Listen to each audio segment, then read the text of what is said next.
You are about to get an intense look into what it's like in my brain 24/7. Enjoy.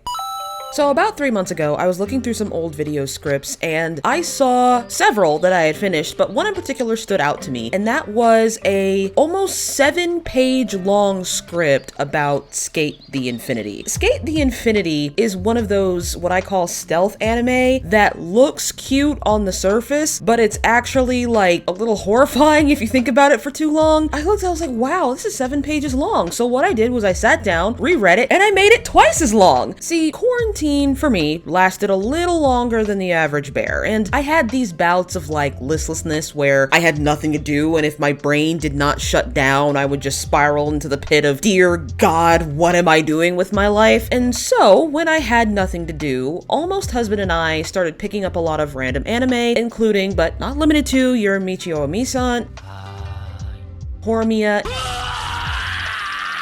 and Sk8 the Infinity. Well, the first one fit the bill of brain office comedy. Horimiya and Sk8 the Infinity were sleeper hits for me. Horimiya helped me understand that I was ready to be married to Almost Husband. Maybe I'll make a video about that if I'm ever feeling vulnerable, but Sk8 the Infinity really snuck up on me. Now, there is a lot of hustle and bluster about Sk8 the Infinity, where a lot of naysayers say that it wouldn't have been popular without quarantine. I could say that about another popular series that got super popular around that time, but I'm not here to start any fights. The fact of the matter is, a lot of people say that this show only exists so the young girls who watch it can ship the male cast with each other. And in the days of josei being animated more and more, I'd say that's not necessarily true. But I can tell you one thing, is that I fucking adore this show. When I first saw it, I was expecting, Air Gear V2 or Yu-Gi-Oh! Levels of cheese. It should have been me, not him! What I got was an unexpectedly deep look into not just how difficult growing up can be, but how these growing pains affect you as an adult, parental obliviousness, and how it can help hinder or abuse a child, the concept of closure and what it really means to move on, but most of all, the constant burden of simply feeling feelings. Okay, that sounds dramatic, so let's just start from the beginning. Sk8 the Infinity is a 2021 anime about Reki and Langa, 2 second-year high school students, one an avid skateboarder and the other a high-level snowboarder who moved from Canada to Okinawa after his father's death. On a delivery job, Reki introduces Langa to Okinawa's underground skating community, and things go downhill from there. One of the biggest questions about this series, seriously, when you type it into Google, it's the second thing that pops up, is this series ABL? While it certainly has several hallmarks of an LGBT-friendly seinen or josei, for instance, a mostly real-world setting, actually competent adult characters, actual real-life consequences from injuries, if not anything else, and the constant balance of Hone and Tatamae, it is a shonen. And if I can be frank, I fully expect a female main character to be added to the main cast in the next season. I would certainly prefer it to be a BL, because I, as a writer, think that it's actually a really interesting concept to use a character's hobbies that no one knows about to explore their gender and sexual identity. While I'm here, have you read She Loves to Cook, She Loves to Eat? Because it's amazing and everyone should read it. At first glance, Reki and Langa are your typical shonen protagonist rival characters. One is warm, the other's cold. One has drive, the other has skill. One is bright and passionate, while the other is chill and determined. But Sk8 the Infinity isn't exactly a typical shonen or sports anime. In short, it's a grieving process. As we get to know these characters throughout the series, we learn that each of them have lost something. The most obvious being Langa, who's recently lost his father. But we learn that Mia and Reki have lost their friends, whether through jealousy and conflict, or through injury and losing interest in the hobby. Kaoru and Kojiro lost their innocence among a number of things. Inosuke and Tadashi lost everything. And each of their character arcs involve coping with that loss, and some are doing better than others. Every character puts on some type of front to deal with these emotions, exemplifying the concept of inner and outer self, Hone and Tatamae, which isn't exactly an exclusively Japanese concept, but considering that the Japanese culture is a famously polite and guarded culture, implications do hit quite a bit deeper. Hiromi's character Shadow gives us an idea of just how extreme the difference can be between who these people are at S and who they are in their daily lives. And don't worry, I didn't forget about Shadow, but he is a special case in this instance. By episode 12, each character might not be completely over everything that's happened to them, but they found a support system that can help them get there. And sometimes, when you've lost something life-changing, that's really all you can hope for. The plot is set up like the 5 stages of grief by way of the Kubler-Ross model: denial, anger, bargaining, depression, and acceptance. It's worth noting that this model can be quite limiting in real life, and depending on how you use it to support a friend or cope with your own grief, it can actually be quite harmful. They eventually tried to rectify this by increasing it to 7 steps: shock and denial, pain and guilt, anger and bargaining, depression, the upward turn, reconstruction, and finally acceptance. But really, the most important thing is to remember that grief is not linear. And if you need resources to help you cope with grief or a recent loss, I've included those resources in the description. Remember, grief is a process and it's really, really messy. And this mess just happens to involve skateboards.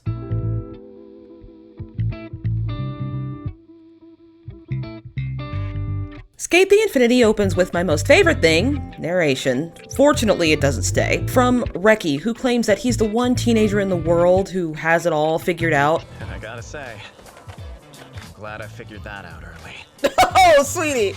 No, you didn't! Oh, no!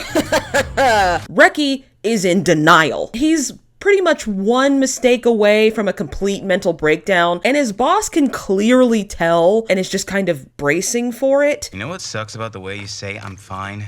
The fact that you never really are. That's not true, man. Reki definitely thinks that he's over his friend being seriously injured. He thinks he's a better skater than he actually is. And the thing is, Reki really isn't that bad of a skater. If I had to hazard a guess, Reki started skating around Mia's age, which means at the most, he's been doing it for about 3 years. And that's not nearly as long as everybody else in the cast, even Mia. He's also not a trained athlete like Joe or Langa or the aforementioned Mia. Reki will not realize this until much, much later, and by then he will be too frustrated to even care. Perhaps predictably, his race with Shadow doesn't end well, and like I mentioned before, Shadow is a special case, and we'll get to that. But know that he is a vastly underappreciated character in the grand scheme of things, especially when it comes down to going from one place to another and making sure that Mia and Langa don't go off the deep end. He doesn't do as good of a job with Reki, but that's not really his fault. Reki bets his board on the race, and it's pretty much destroyed. Reki's board is an extension of himself, and for now, it's horribly damaged, and you never see him tending to it as much as he does Langa's until around episode 10 or 11. You can't mom friend your way out of depression, Reki. That's not how it works. That same night, we meet Langa, who has just moved to Okinawa from Canada after his dad's death. This is a pretty drastic change in routine, which is something that therapists actually usually suggest for someone who has suffered an abrupt death or drastic change in their life. I'll be blunt, Langa is in a lot of pain. Are you starting to have some second thoughts about moving out here? I'm having no thoughts, Mom, because if I do, the depression will consume me. And he's in a really deep depression. He clearly loved his dad a lot, and his death just knocked all the passion right out of him. But something tells me he's always felt a little bit isolated from his peers. Reki and Langa meet briefly at school the next day, but they don't formally meet until later that day when Reki loses a skateboard and Langa is looking for a job. His first meeting is with a calligrapher who's totally not gonna be a main character. What are you talking about? Outside, Langa looks at a skateboard for like a second too long, and thank God, because then we wouldn't have a show. As such, that makes this moment the inciting incident for the story. I've seen a lot of complaints about this meeting, that it seems a bit contrived and that Reki seems a bit too eager to be in Langa's business, but honestly, after everything he'd been through the day before, Reki probably really needed the ego boost. Not to mention, after his unnamed friend quit skating, he doesn't really seem to have any close ones other than acquaintances because he works after school. If you've ever been a socially awkward military brat, you leap at the chance of making friends, just trust me, so, like, I get it. Stop! And this, ladies and gentlemen, is the first time Langa Hasegawa has felt something since his father died. Oka, Reki's boss, just happens to be within earshot and has probably been chasing after the board too, and pretty much hires Langa on the spot because he's going to be busy and Reki is injured. Langa needs the money because his mom works alone to support them both, and moving, especially across country, is super expensive. Reki pouts because he only looked cool for about a second. This is when we're introduced to S, or as I like to call it, catharsis, started by Cherry, Joe, and Adam as teenage miscreants. And this brings us to theory number 1. Cherry and Joe actually started S, and Adam took it from them. I will save a lot of the speculation between Cherry, Joe, and Adam's relationship for part 2, because that's where it's most important. But judging by what I've seen in the show, Cherry and Joe had probably had the run of the underground skating scene for quite some time until Adam decided to slum it with the poor kids. And from what I can see, Adam facilitates most of what goes on at S. If I had to hazard a guess, I would say that Kaoru and Kojiro never intended for S to get this big, and to be honest, they don't really seem super excited about their celebrity status. They never seem to acknowledge the people who admire them, and Joe straight up assaults one of them for interfering with a race. Regardless, S clearly meant more to some people than others, and Langa doesn't seem terribly interested despite Reki's enthusiasm. He never seems much interested in anything these days because he's depressed. He is impressed, however, when Reki shows off how to make skateboards. This isn't harped on a lot in the show because Reki isn't too concerned about it, but he's actually an incredibly talented craftsman. It takes skill to build boards from scratch. Almost Husband is a woodworker, and when we were watching the show, he was legitimately impressed by the amount of detail they put into Reki's work, and no one ever fucking talks about it. That night, S opens, and the boys have to complete a delivery for Shadow's next opponent. Unfortunately, Reki grabbed the wrong bag, and an argument starts about who's going to skate the next race. Too bad Langa's already on some shit. If it walks like a duck and talks like a duck, then it probably works like a snowboard, right? I mean, I have nowhere to put my feet. Fuck it. Duct tape. That'll fix it. Hey, I'll skate. It's like a snowboard, so it can't be too hard, right? Well, this is our formal introduction to Cherry Blossom, the AI skater known as Kaoru Sakurayashiki outside of S. This man scouted Langa long before anyone else did, just by the way he places his feet on the skateboard. The thing about Kaoru is, he's not 100% ethical all the time, and most of the fandom at large considers Langa to be the most comparable to him. But I don't think that's true. It's more like Reki is to Kaoru as Langa is to Kojiro. It's a matter of effort versus talent, and Langa seems ungodly talented. And to Reki, it's like a miracle, even though it's mostly because Langa is a trained athlete who's been snowboarding since he could crawl. In what's likely the most symbolic glamour shot ever, Langa soars over the obstacle that destroyed Reki in the first round, and he ends up winning. Now, about Shadow here. He gets his kicks by playing the heel, like in wrestling, but totally breaks character when he sees Langa attempt something dangerous, which is why he is similar to, but still very different from Adam. Reki just thinks it's awesome, and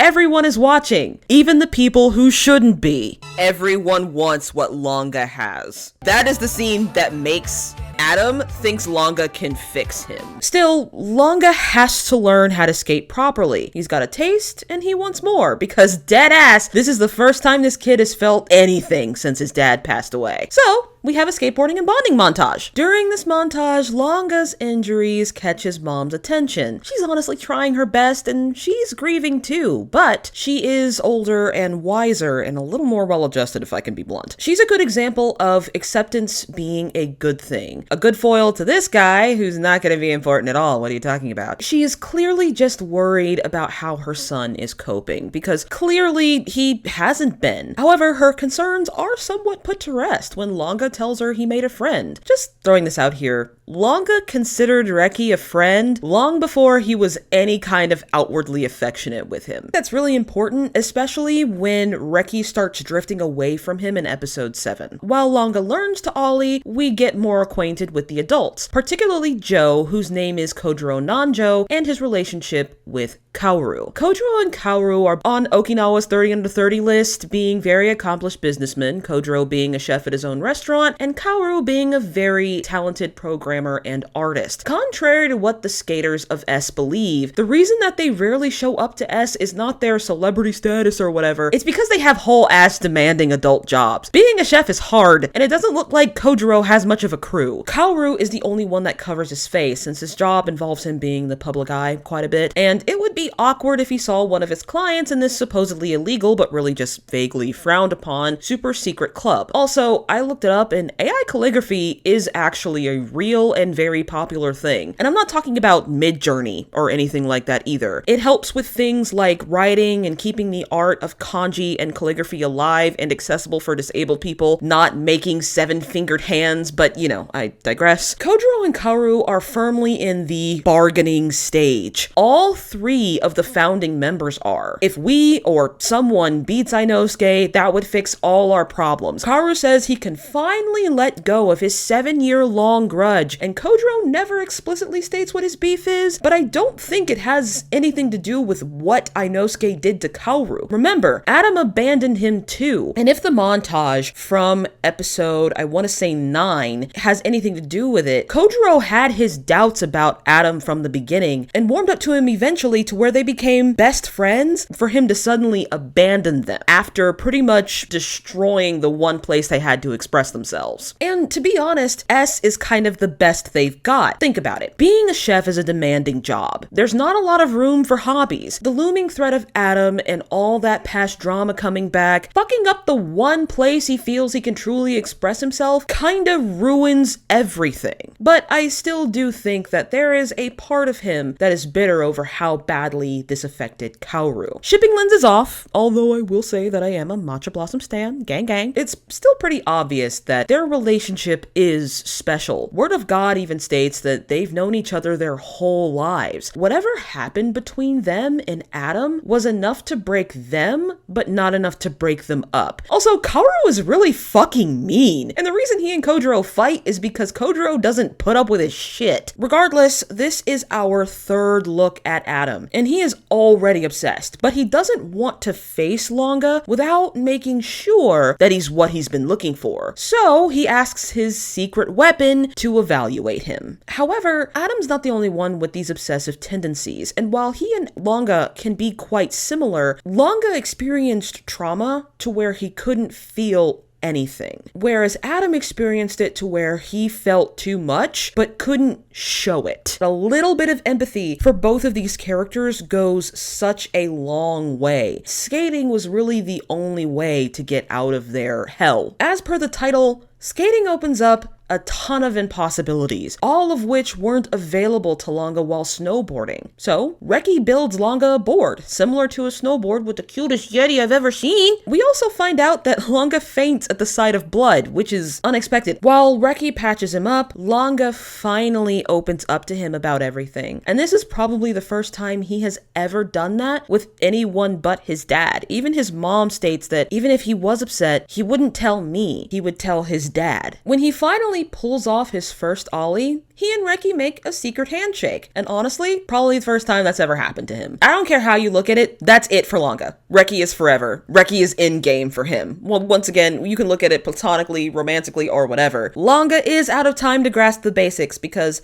Japanese national hopeful Mia Chinen issues a challenge.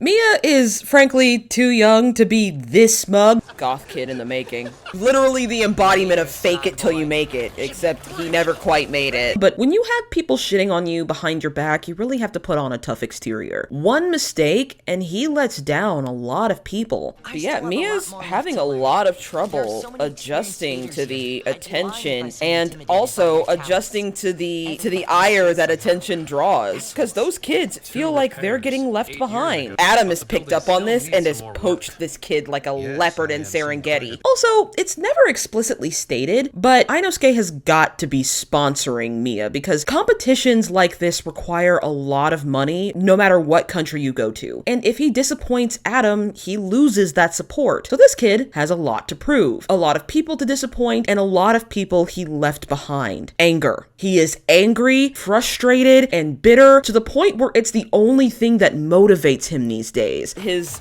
old friends are dealing with a lot of jealousy, and they're also acting out because they're feeling as though they've lost him. And in a way, they have. And if their relationship continued like this, they would have absolutely lost each other for good. And he's particularly bitter about that last part, and seeing Reki with Langa sort of pushes him over the edge, because that's something that he lost, not just because of his success, but I also think to an extent because of his own attitude. And he's like 12, so he's not terribly charismatic, and it happens. He provokes Reki, and he takes the bait like he always does, and it typically doesn't end well for either of them. Reki makes some improvements to Langa's board, but they aren't sure if it's enough to beat Mia. Also, look at Reki here. Certified cutie, he's already head over heels. Meanwhile, Mia is schmoozing, and everyone is watching him. This kid is under the slings and arrows of societal expectation, just like Inosuke was when he was younger. Everyone is watching. And while it makes him look better in the public eye, this kid is just not having fun anymore. Skating has become about doing better, being better every single time. Like, he is under an incredible amount of pressure to be okay, and he is not by any means. He's just seething the entire time. And to make matters worse, Adam exploits this and uses him to scout out any skater that might be the one. The next night at S, the race is about to get underway, and Langa already has unshakable faith in Reki. Mia gets in some taunting, and just throwing this out there, the whole "you'll be my lapdog" is 100% imitating Adam, mostly because he has no other reference. That's probably why Cherry and Joe are here, kind of hoping that Adam will show up. And they get their wish after Langa narrowly beats Mia, and Mia does not take the loss well. Even though he lost because Langa has a tactical advantage, which I personally think was a little unfair, but that's besides the point, Reki has a point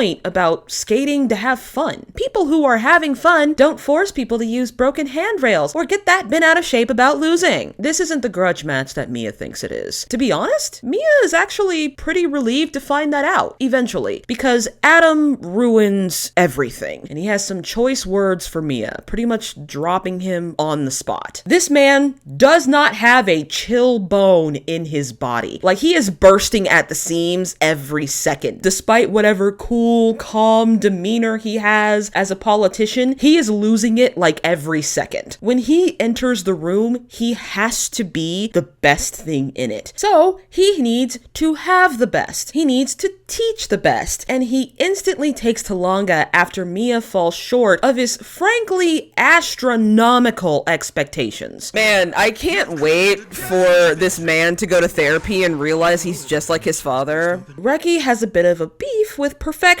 so when Adam disses Mia over losing one race, narrowly I might add, he absolutely takes issue with that. And this is what I call the beginning of the end. The carefully crafted, functional Reki slowly starts crashing down. Reki challenges Adam for Mia's sake, but instead of being an adult and de-escalating the situation, he instead provokes him by challenging Langa, who looks more interesting. Langa is actually excited, because for him, the better the race, the better he feels. Reki, however, isn't crazy about it. Running into Kodro at a ramen joint, they learn that Adam plays dirty. Even though he calls skating his ritual of love, he hurts everyone he skates with, and not just physically. Some of them never come back to skate again. Reki knows someone like that, but until now, he was pretty sure he was over it. Like I said, denial. He was never over it, just dealing with it. Speak of the devil, Adam, or Inosuke, makes a visit to his relatives, which I'm assuming was the point to his trip to Okinawa in the first place. These women don't even say hi to him. They treat him like he treats Mia. They want him to be the best, but not to brag, because everyone will get upset and too jealous. But if he doesn't find a girl and get married, make sure you find someone worthy of you. He's schmoozing, surely. But I want to be clear, he hates these women with a fiery passion. And so does his emissary, who up till now has been mostly nameless.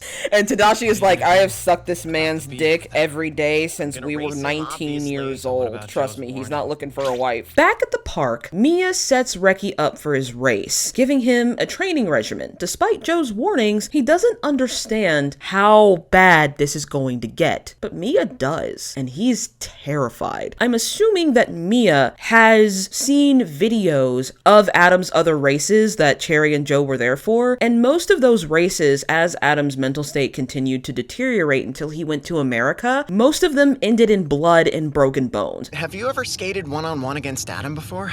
Nope, he'd show up every so often. That's also how I got started with S. He said it would be a learning opportunity. Not sure if he means for us or for him. Mia's pretty freaked out by now. We finally get a look at who Shadow is outside of being the heel at S. He's actually Hiromi Higa, who works at a flower shop by day and is the only one who owns a car. So after some coercion, Shadow takes the kids to S to learn the trick he needs to learn to beat Adam. It normally takes Reki a long time to learn new tricks, but he only has about a week and he's already getting obsessive. I'm trying again! While it's nice that Langa wants to help him out, he's absolutely not prepared in the slightest. One of the biggest differences between Langa and Reki is that apprehension motivates Langa and pushes him to do increasingly risky things, but it terrifies Reki and he starts to overthink. Like Kojiro, Langa is the reckless type, but only because they have the full scope of their abilities. Kojiro has the strength and endurance to bail at speed without getting seriously injured, while Langa can do so with the athletic skill he's acquired over the years. Like Kaoru, Reki is more cautious. However, he doesn't have Kaoru's analytical prowess just yet. All he can do is brood and overthink until something clicks. Naturally, nothing does, which almost always leads to disaster. Fortunately, by the end of the anime, Reki does start to be more adaptable, not in the way that Kaoru is with his changing board, we'll just suspend our disbelief with that, but with his skill as a craftsman. At S, Adam doesn't really expect the race to take very long, and it won't because his plan is to break Reki so he doesn't come back. And his emissary, Tadashi, we finally learn, does not agree with this at all, but he can't really talk back, and not just because of his social status compared to Inosuke. This is a man who has accepted his lot in life, and that's not necessarily a good thing. Acceptance isn't always a good thing when your understanding of the events that took place have been warped. They've never talked about it. It's just something that exists, and Tadashi has to take care of him out of a sense of obligation. Once we get to the beach episode, we'll look at Tadashi as a caretaker. But for now, just know that he just kind of has to sit idly by as Adam gets ready to honestly bully a teenager. And just a side note here, while Mia is angsting about the race, we find out that Reki brushes his teeth with salt crystal toothpaste. He's probably never heard the word gingivitis in his life, but his breath smells like wide open ass. Despite Mia's fears, Reki insists on racing, even after Joe and Cherry intervene. And while Adam and Cherry can be quite similar, the difference between them is that he never goes too far, just like Shadow. He's mean, but he's never needlessly cruel. Yes, he used Langa to draw out Adam, but now that he's got him, he does what he can to keep Reki and Langa out of harm's way. Now, does it work? No. Although, whether it's out of a feeling of responsibility or for his own ego remains to be seen. However, this brings up another similarity between him and Reki, is the fact that they're both detail-oriented. That fact alone makes Reki a great judge of character. He admired Adam for like a split second. Once he saw what he did to Mia, just by speaking to him, he instantly clocked him for a menace. Standing up for Mia just seems like a must for him, because Adam's just gonna do it to someone else, and that someone else could be Langa if he doesn't finish this race. Like most teenagers, he does have a profound sense of justice, and Adam is going to beat it out of him, just like he did to Kaoru. Adam does everything possible to humiliate him. This man just wants to make sure that Reki never wants to skateboard again, simply so he will stay out of his way. You see, Adam has this move called the love hug, because he gains enough speed to skate uphill, sort of, and clothesline his opponent. Reki panics and bails at high speed, earning himself a broken arm, a concussion, and probably a few bruised and cracked ribs. See? That's weird! That's fucking weird! That's gross! Adam! Hepatitis is a thing, you fucking weirdo! I want to be clear here. I don't care about your opinions on Adam, but he is a grown-ass man who is doing this to someone who is 7 or 8 years his junior, simply to get him out of his way. And it will get worse. So now Reki is officially out of commission and Langa has to skate against Adam. And Reki is afraid that Langa could get hurt worse than he did and much worse than his friend did. But that possibility only makes Langa want to do it more because now it's personal and he's never felt motivation like this.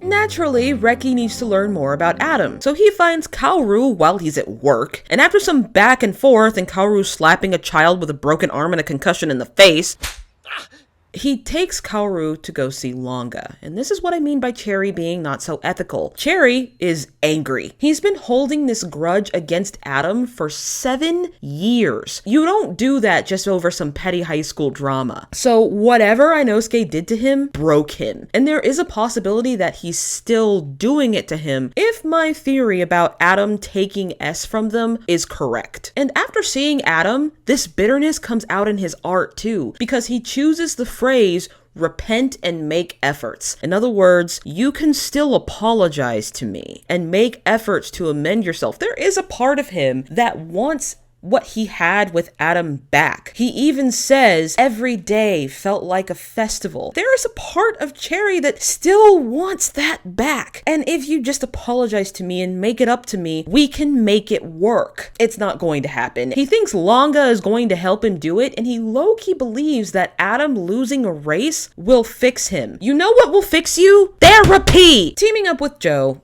Cherry shows Langa how the love hug works, which makes sense because he was probably there when Adam invented it. Joe further demonstrates that the real trick behind the love hug is the intimidation. Not just breaking your stride, but breaking your spirit too, which only serves to bolster Langa's motivation and Reki's anxiety. Now it's Reki's turn to open up to Langa about his own pain. Even though he's still kind of in denial about how badly it's affected him, he won't realize it until he sees Langa race again. You know, I started out like you.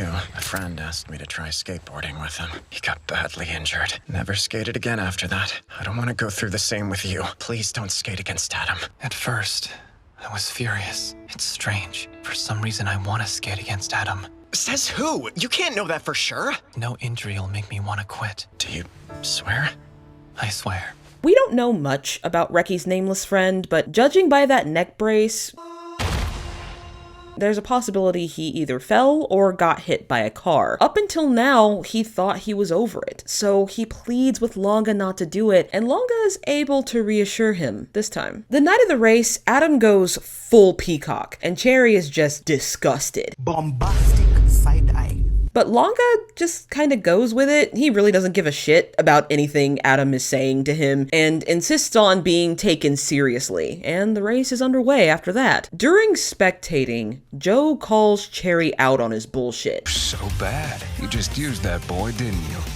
It was a deal that was profitable for us both. And Cherry doesn't deny it, which is honestly another difference between him and Adam. He's honest. And let's be frank here, this is harassment. If you touch someone like this without their permission, you're resigned to getting your fingers broken. Just saying. When it comes right down to it, Adam is just testing Langa, putting all his old tactics to good use. Remember, intimidation is the name of the game, and Langa is not intimidated. And this gets me on another theory. I think Adam is out of practice, or maybe he's just been heavily mythologized, because almost all of his tactics have to do with intimidation. When he assaults Cherry, he knows that Cherry is going to beat him. His board is not built for maneuverability. He is never shown to be as mobile or as good with curves. He normally does these very outlandish sort of wild tricks so he can intimidate the other skater into slowing down. I believe that he has either sacrificed mobility for his aesthetic or he's actually bad at some things.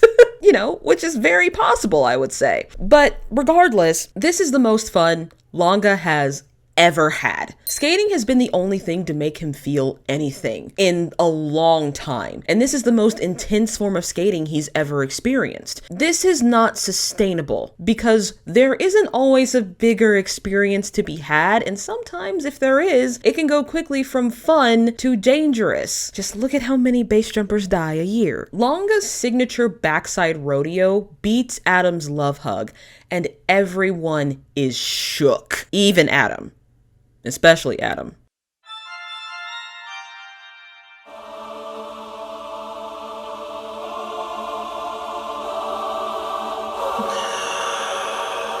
During the race, Langa says he's drawing me in, and really, this is just the first time he's ever responded to provocation. Up until now, perhaps he responded to it when he was a snowboarder. This is when we are first introduced to the concept of being in the zone. I used to cook at a fancy hotel. On the worst nights, I would go into sort of this fugue state where it was just me, the tickets, and the food, so we would avoid getting stuck in the weeds. And once you're stuck in the weeds, it's very, very difficult to get back out because people will keep ordering and you will keep falling behind. I don't know who's the ticket or who's the food, but for this moment, Langa is so focused that it's only him and Adam. And this is what Adam has wanted the entire time. Because like I said, this man is feeling so many things all at once every single day of his life that the chance to feel nothing is honestly all he wants. And I don't consider that very pitiable, if I can be honest. There are a lot of things you can do to avoid bullying teenagers in your efforts to numb your feelings. One of those things is get therapy. Fortunately, the police interrupt the race because that would have gotten a lot worse, and honestly, Langa would have lost. Your character arc literally never finishes, but thank you. After the race, however, Reki draws the line. Don't skate Adam again. Ever. But Langa doesn't promise this time. For that way, maybe? What happened?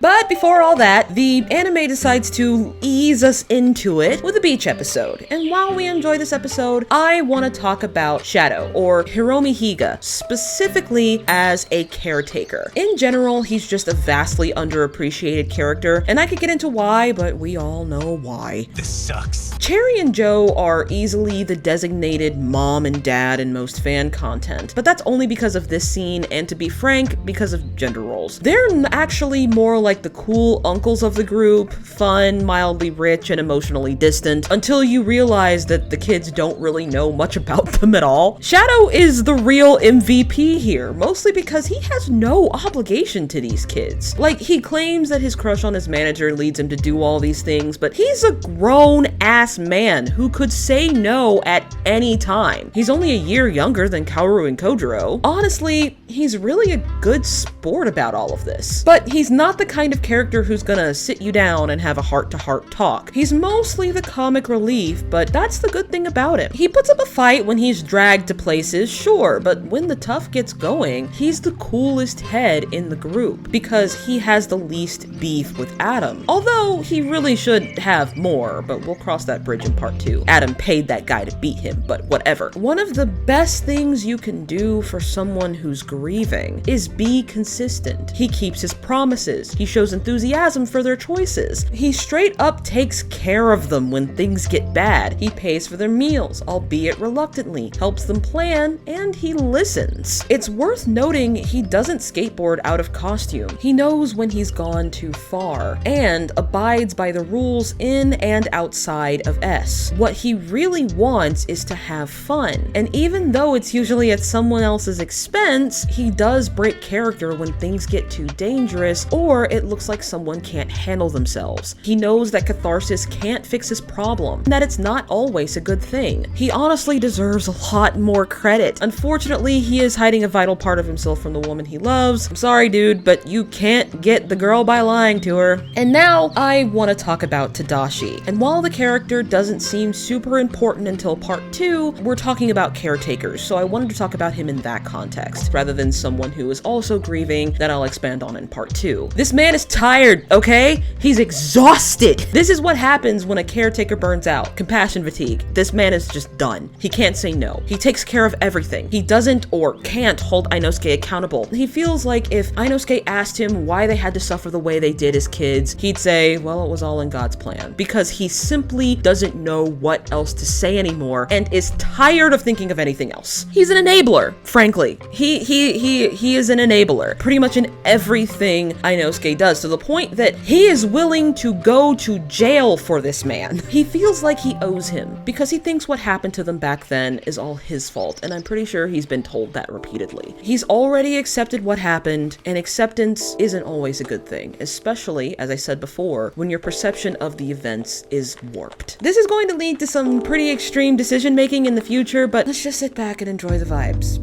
because this is a beach episode, and you know what happens after beach episodes in anime? Pain. Thank you for watching part 1 of my Sk8 the Infinity analysis. I am really truly surprised by the road this show took me down. I really prefer anime that seem light and airy at first and then kind of descend into something deep and emotional, or at least something a bit darker, kind of like Jujutsu Kaisen. Jujutsu Kaisen was always kind of dark, but then the Shibuya arc happened. If you know, you know. I have always been quite partial to anime like that. It might be the shonen lover in me, it might just be the person who's thirsty for more josei, I don't know, it depends. But even though a show seems shallow at first, because I mean, you look at it and it's like, hey, it's a, you know, an anime about skateboarding, it can't be that deep. Anything can be that deep if you look hard enough. And I think that it's important to at least give everything you watch a bit more of a look. I think that there's this whole movement about, you know, oh, maybe the windows were just blue, but sometimes they're blue for a reason. I think the windows are just fucking blue talk is a completely and utterly boring and joyless way to live anyway. I think if you see a piece of media, whether it be a book, a show, a movie, or whatever, I firmly believe that there is nothing, especially these days, that you can take at face value. There is so much crap out there that we cannot afford as just people to take things at face value anymore. So while I can say that this video might seem like a lot, I know there are some people who are gonna watch this and be like, what the hell is she talking about? Why is she looking at this so deep? Like, it's not that deep. I don't care if it's not that deep. Anyways, I hope you enjoyed it, and thank you for watching. Please like if you like this video, please subscribe if you really like this video and would like to see more. And if you really like me, you can find me on Patreon, where I post full, uncut, uncensored reactions and analysis videos on YouTube, and some extras. Nirvana and Fire is coming back, y'all, so keep that in mind. Also, the clips of the reactions you see in this video, the whole video was actually released on Patreon, so you can see it there too. You can find me on any piece of social media, Instagram, Tumblr, TikTok, and Twitter, but mostly Tumblr these days because TikTok sucks and fuck Twitter. And with that being said, stay weird, lovelies, and happy eating!